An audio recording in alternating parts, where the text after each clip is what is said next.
Hello and welcome to the Dugout End of the Season 2010-2011 End of the Season Award Show Special Awards, the show that does for football what Sepp Blatter does for football. What a season it's been, starting with England's hugely successful World Cup campaign, something I struggle to remember completely thanks to that hypnotist of mine. But back then, who could have predicted the state the beautiful game would be in now? Ryan Giggs surrounded by scandal, world football brought to its knees, a Welsh team in the Premier League, and Wayne Rooney swearing. OK, well, we could have seen that last one coming. Barcelona once again took everyone in Europe to the bloody cleaners in winning the European Cup, while back home, West Ham's players might well be working in a bloody cleaners next season after they were relegated to the Championship following another season of failure. Back to the awards though, and our esteemed panel of judges have been holed up in a top secret location poring over the nominations for this year's ceremony. All votes have been held in the strictest of confidence, and any allegations of corruption or bribery are completely unfounded. And anyway, I'm in charge and I'll do what I want. First award, Hat of the Year. David Sullivan, persisting with that classic fashion of ageing Russian communist dictator, a look we all aspire to achieve. Mario Balotelli, it has a goal, a football and a duck on it, representing the holy trinity of the beautiful game. Man with chicken. This guy decided to celebrate Blackburn's association with chicken company Venky's with a clucking stupid hat, which is only slightly less embarrassing than Rovers' performance this season. Roberto Mancini, famous for his scarves apart from in this photo where he's wearing a hat. And the winner is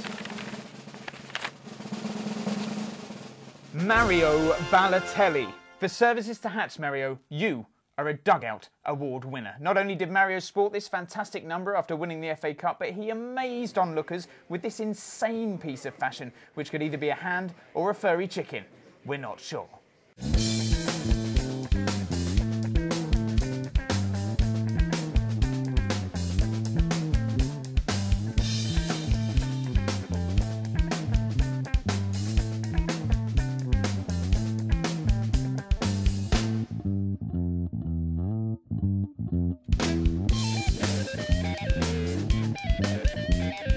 Football isn't just about multi-millionaires running around and doing ball stuff, it's about the fans, which leads us to our next award, Fan of the Year.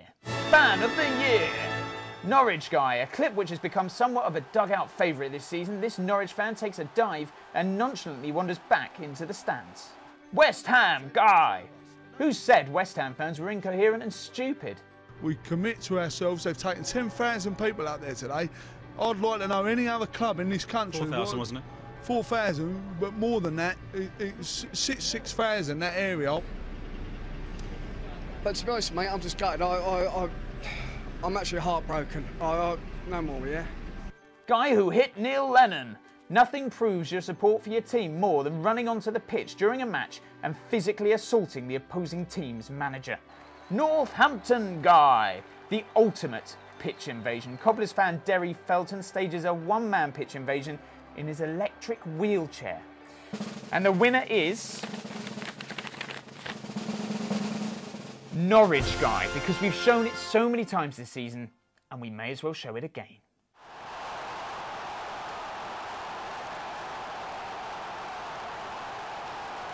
Some things in football are better left forgotten, incidents which sully the beautiful game. Clive Tiltle's approach to commentating, Phil Brown still enjoying steady employment, and Dean Windass spluttering his way through another Soccer Saturday. These are all examples of unfortunate sights in football, but none of them are amongst our nominations for Most Unfortunate Incident of the Year. Most Unfortunate Incident of the Year. Super injunctions! Proving that the best way to get publicity is to tell people not to tell anyone, Ryan Giggs was eventually named as the high-profile footballer who had taken out a super injunction by a Lib Dem MP using parliamentary privilege. Andy Gray and Richard Keys! A rather unfortunate incident all round where no one came out the other end with any dignity apart from Sky themselves. Gray and Keys ruined their careers, the left-wing press were incandescent with rage, usually assigned to the carpet bombing of a kitten farm or something, while the right-wing press became a dribbling mess struggling to understand why sexism might be bad. FIFA! Accusations of corruption, suspensions, weird photographs of money bundled up like something out of The Sopranos, and Sepp Blatter reaffirming his place as the most hated man in the game. The past few months have seen the beginning of the end for football as we know it. And the winner is FIFA, a very unfortunate incident and an embarrassment to all involved. Lord Treesman accused Jack Warner of corruption, Jack Warner accused Mohammed bin Hammam of corruption, Mohammed bin Hammam accused Sepp Blatter of corruption, and Nicholas Leos told the FA he'd vote for England to host the World Cup if they named the FA Cup after him. I shall shortly be forwarding my request for the Community Shield to be renamed the Dominic Percival Crofts Memorial Shield.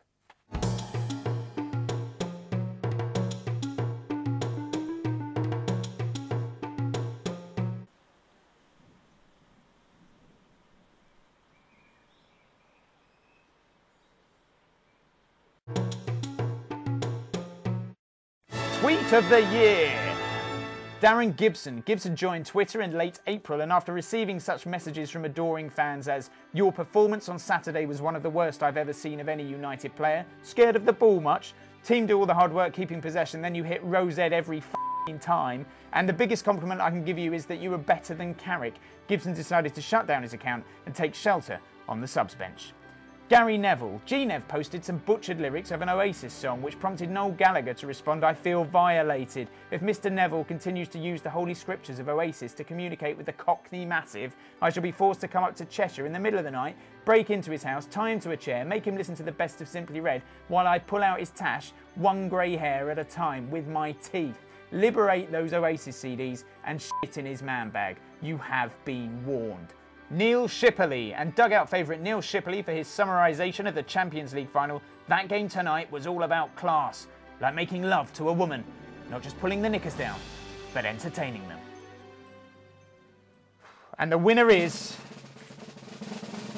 Neil Shipperley, the dear boy showing that Twitter doesn't just have to be random abuse of former footballers. We caught up with Neil a little earlier to present him with this wonderful Dugout award. Yeah, I'm fairly new to Twitter, so I'm very honoured about this. That was a bit off the cuff one. I'll have to try and entertain you. More tweets coming soon. Thank you. What is this, by the way? Most entertaining man in football.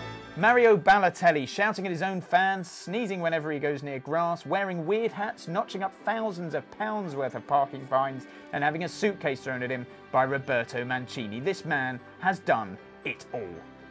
Jose Mourinho for accusing UNICEF of rigging football matches and generally accusing the footballing authorities of favouring Barcelona, rather than realising that, Barcelona are much better than Real Madrid. Mohamed Al Fayed for spending thousands of pounds on this awful statue of Michael Jackson down at Fulham, despite the departed Jacko having only visited the cottage once way back in 1999. The fans claimed the club was becoming a laughingstock, but Al Fayed responded by saying, "If some stupid fans don't understand and appreciate such a gift this guy gave the world, they can go to hell. I don't want them to be fans." And the winner is Mario Balotelli, for all the things I said just now and all the stuff we've mentioned about him throughout the season.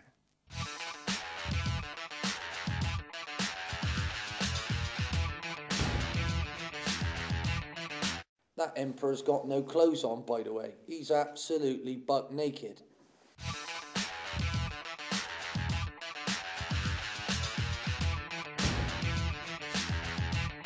The Thought They'd Be Good But Were Actually Rubbish award. Alex Hleb, the former Arsenal midfielder, signed for Birmingham on loan from Barcelona. Hit by injury, he missed City's League Cup win and ended the season with relegation. Success! Fernando Torres, Chelsea's £50 million signing, got off to an amazing start, but not in the way he expected. It took 906 minutes of football for him to open his account for the Blues, and that was it for the rest of the season. Money well spent then. Joe Cole. Cole's league debut for Liverpool lasted just 45 minutes before he was sent off. In his next game, he missed a penalty. He got a little bit better, to be fair, but still disappointing. And the winner is Fernando Torres. Disappointing for Liverpool in the first half of the season, but no one could have predicted how far the World Cup winner would fall once he made his move to West London. Fingers crossed it continues next year. Well, that's it for another glamour-filled Dugout Awards and the end of another season. We'll be back intermittently over the summer, and remember to keep your eyes on the Facebook and Twitter pages for all the latest news. But in the meantime, enjoy your summer, and bye for now.